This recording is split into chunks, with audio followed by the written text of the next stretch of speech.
Collared. White Wolf, Volume 2. Written by K. Matthew.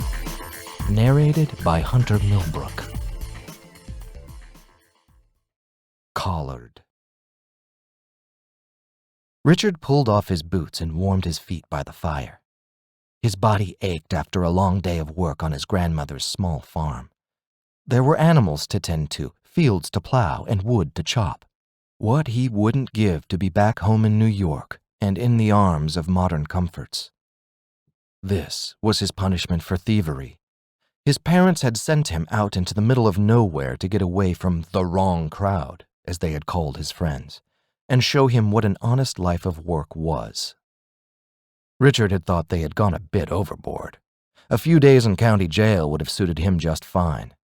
At least there he wouldn't have had to work so hard. But alas, he had now been pitted with the responsibility of caring for his recently widowed grandmother, and he planned to do the job to the best of his ability. If he could turn himself around within the year, she would pay for his college, and all previous transgressions with his parents would be forgiven. It would be a long year, but well worth it in the end. All that he had to do was put up with the loneliness of being isolated and care for the old woman, whom he loved dearly, to the best of his ability. It hadn't sounded too hard at the time, but he never imagined there would be so much hard manual labor involved. The wolves were howling especially loud tonight. "Do they usually come this close?"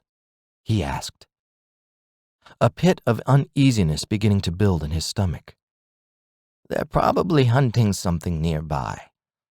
Oh, I hope they're not going after my chickens. Richard, be a dear and go check for me, would you?"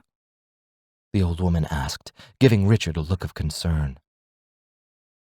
"Sure thing, Graham. Where do you keep your shotgun?" he asked, pulling his boots back on with a look of pure disgust, as if the thick leather things offended him. "I don't have any shotguns," she replied.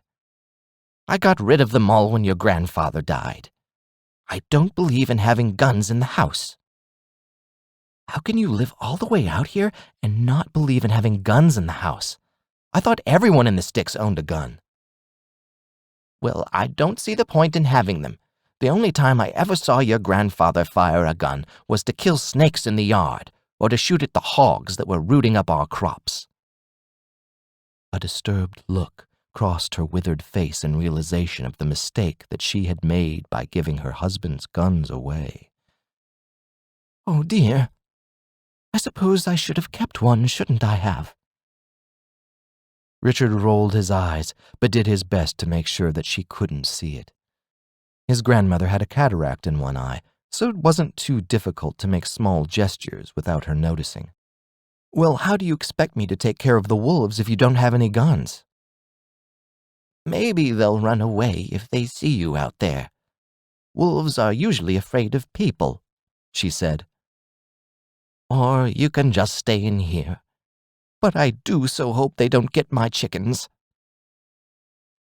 The sad look on his grandmother's face made Richard feel like he had no choice but to go out and at least have a look at the chickens so that he could come back and put her mind at ease. He couldn't stand to see her looking upset. "I'll go check." Richard stood to grab a lantern off the fireplace mantel. "Oh, thank you, Richard. You're such a good boy." She smiled up at him warmly as she watched him light the lantern and then head for the door.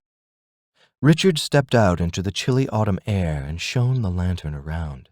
There didn't appear to be anything in sight, but the wolves were definitely close. If he hadn't known better, he would have thought that they had his grandmother's cottage surrounded, but he quickly dismissed the idea. Cautiously, Richard grabbed a long branch from the side of the house where he had piled up firewood earlier in the day and headed towards the chicken coop. He was only a few steps toward the coop when he heard the chickens making a ruckus. Something was definitely getting at them, and Richard found himself quickening his pace to come to their aid. The moon was full and bright in the night sky,